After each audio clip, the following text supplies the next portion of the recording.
नमो शेतकरी योजना 8व्या हप्त्याचा शासन निर्णय आला. 1774 कोटी मंजूर, कोणाला मिळणार पैसे? नमस्कार मित्रांनो, महाराष्ट्र शासनाने नुकताच एक अत्यंत महत्त्वाचा निर्णय घेतला आहे.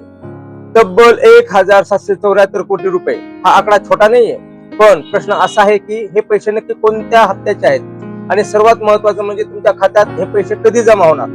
आज आपण या नवीन GR चा पूर्ण पोस्टमॉर्टम करणार आहोत. सेक्शन 1 मध्ये पाहूया GR मधील सत्य काय. मित्रांनो, 16 मार्च 2026 रोजी महाराष्ट्र शासनाच्या कृषी विभागाने एक GR प्रसिद्ध केला. या निर्णयानुसार नमो शेतकरी महासन्मान निधी योजनेअंतर्गत 8व्या हप्त्यासाठी निधी वितरित करण्यास मान्यता देण्यात आली आहे. आता इथे एक गोष्ट समजून घेणं गरजेचं आहे.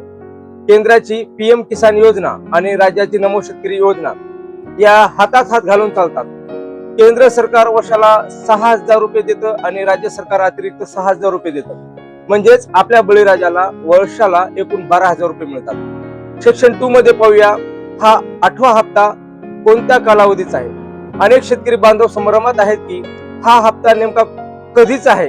तर GR स्पष्टपणे सांगतो की हा निधी ऑगस्ट 2025 ते नोव्हेंबर 2025 म्हणजे या 4 महिन्याच्या कालावधीसाठी आहे.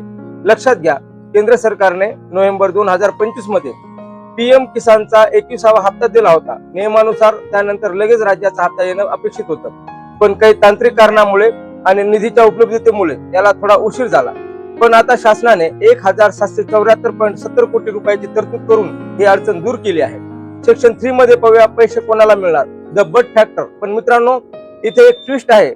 पैसे मंजूर झाले म्हणजे सर्वांनाच मिळतील असं नाही. GR मध्ये स्पष्टपणे काही अटी दिल्या आहेत. नंबर 1, ज्याचे PFMES म्हणजे पब्लिक फायनान्शियल मॅनेजमेंट सिस्टमवर रजिस्ट्रेशन पेंडिंग आहे त्यांनाच लाभ मिळेल. नंबर 2, तुमचे खाते आधार लिंक म्हणजे आधार सीडिंग असणे अनिवार्य आहे. नंबर 3, PM किसानच्या डेटाबेस मध्ये जे शेतकरी पात्र ठरले आहेत त्यांना हे नमो शेतकरीचे पैसे मिळणार आहेत. शेवटी पाहूया निष्कर्ष आणि आव्हान. तर मित्रांनो, निधी तर मंजूर झाला आहे. आता येत्या काही दिवसात प्रत्यक्ष लाभार्थ्याच्या खात्यामध्ये DBT द्वारे पैसे जमा होण्याची प्रक्रिया सुरू होईल. जर तुमची KYC अपूर्ण असेल तर ती त्वरित पूर्ण करून घ्या, नाहीतर या 1774 कोटी मधून तुम्हाला तुमचा हप्ता मिळणार नाही. तुम्हाला काय वाटतं, ही मदत पुरेशी आहे की त्या प्रक्रियेत अजून सुधारणा हवी आहे? हे कमेंट्स मध्ये नक्की सांगा. शेती क्षेत्रामध्ये अशाच डेटा ड्राईव्ह आणि सखोल माहितीसाठी आपल्या शिवम कृषी टेक चॅनलला सबस्क्राईब करायला विसरू नका. मी सखाराम राठोड तुमची रजा घेतो. जय जवान जय किसान. भेटूया पुढील व्हिडिओ मध्ये. तोपर्यंत राम राम. जय हिंद, जय महाराष्ट्र.